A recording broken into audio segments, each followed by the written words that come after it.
Do you love to be able to use tags on your projects? If so, do you love to be able to create them quickly with a punch? My name is Anna Hellman, and I know for me, the answer to both of those questions is a definite yes. The problem sometimes with punches, though, is that for the most part, you just get one shape with them.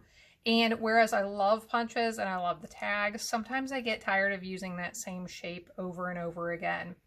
Today, I want to introduce you to a punch that is coming in our new 2021-2022 Stampin' Up! Annual Catalog, and I am so excited about this punch. I knew that it would allow me to create punches in various shapes and sizes, but I had no idea how many shapes and sizes until I started playing with it. So I want to show you how to create a lot of these shapes with this punch today, and if you stick around until the end, I want to show you even how you can use the leftover pieces for the end as decorative pieces on your projects as well. So I'll clear some space here and I'll introduce you to the punch of the day, which is called the Elegant Tag Punch.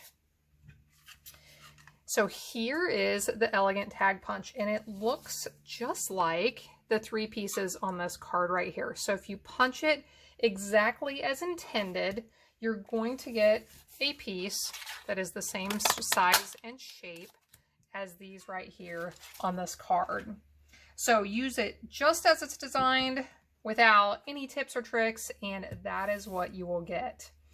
Now, what you can do is cut strips of paper that are about 1 3/4 inches wide. And if we do this, we can start to create some of these other shapes, the longer tags and tags with different shapes on the end. So what I suggest to you is actually to cut a piece that's a little bit less than 1 3/4 inch. So you can play around with it, but just under that 1 3/4 inch mark is what I would suggest. So now I want to show you how to create a punch that is a little bit longer than the one I already showed you. It is going to have the same shape, but be longer. So what you're going to do, if you noticed, you can slide your strip as long as it's narrow enough. If you get your piece too wide, you're going to have troubles with this. But you're going to slide it down into the groove, and I'm going to see if I can do this again and show you exactly. If you can see that, slide it down into that groove. Once you have it, make sure it's lined up straight here, and you can punch. Okay, so I got that first end punched. Now I want to do the same thing with this other end. So you can feed it down through this way, or what I have found is I have a little bit harder time feeding it down through this decorative end. You can feed it up through the bottom, right through the slot right there on the side, and then you can lift up and pull it to your desired length. So you can make these any length that you want. Okay, you can make borders for scrapbook pages with these and make them 12 inches long, any length that you want. So that's how to make that same tag, but make it a little bit longer. Now let's look at how to get that curved piece on both ends. I had a sample here. Here is my sample that has the curve on both ends. So we will punch that curve out again.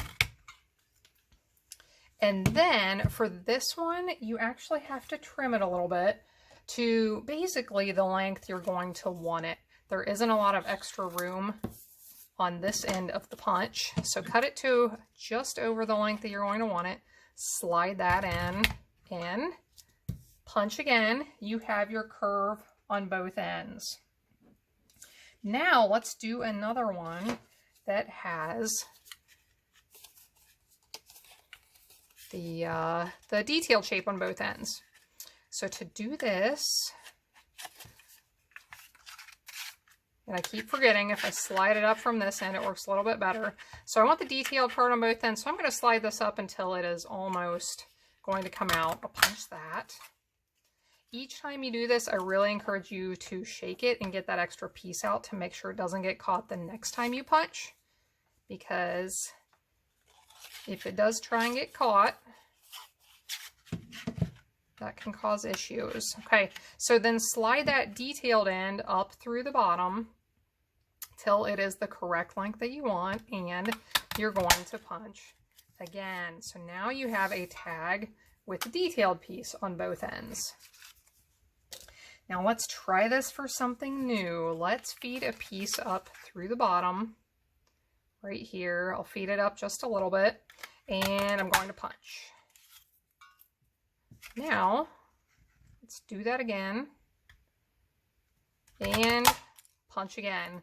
And we start to get these fun little decorative pieces that you could use for all sorts of things. Okay, you could lay these near each other and make a border. You could attach these in the corners. But we're starting to get all sorts of fun pieces here. Now, bring this one back in. That is a leftover from one of the ends, and you will end up with several of those. So that's another shape you can create. Here is one I'll show you. It is a shorter version of this tag with a fancy end that I thought was pretty fun. And let's try it with a different width of paper. So that is all if you use paper that's about 1 3/4 inches wide. Well, what if you want a really narrow tag? This piece is about 1 inch wide. Well, hey, you can get a little narrow tag like that. Or what if you want a little narrow tag with a decorative end? And this one, I believe, is different than any of the ones we've had so far, where the decorative end actually points in from the tag instead of out. So there is one of those. Here is another decorative piece left over. And just for fun, let's make one that is just a little bit wider. I think this one is about 1.5 inches, and I have scrap paper coming out here that I want to get rid of.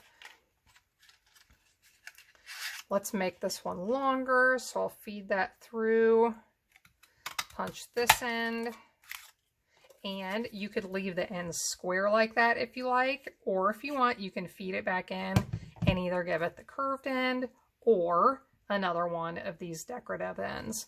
So as you can see, there are tons and tons of uses and shapes and sizes you can create with this punch. Now, I said at the beginning, if you stuck around to the end, I would show you a way to use some of the leftover pieces. And you may end up with all kinds of unique leftover pieces, but the ones I'm going to show you right here are these cute ones right here. So here is one more card design I did not show at the beginning. And all of these are made with some of our brand new stamps and designer papers.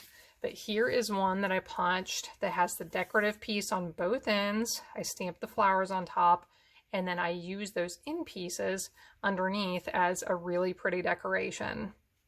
And here is another tag I used, where a real small one, where I punched that curve on both sides. So I'll bring these card samples back in one more time, and you can admire them in all of these fun and different tag shapes. So thanks so much for joining in. I hope you enjoyed this. Ordering for this fun punch begins on May 4th. So keep that in mind if you are watching this before May 4th. You can find links to these products in the video description below for ordering. You can also find a link to go to my blog and get more information. Please subscribe to my channel. Please like, comment, and share this video. I hope you have a wonderful day, and I will see you again next time.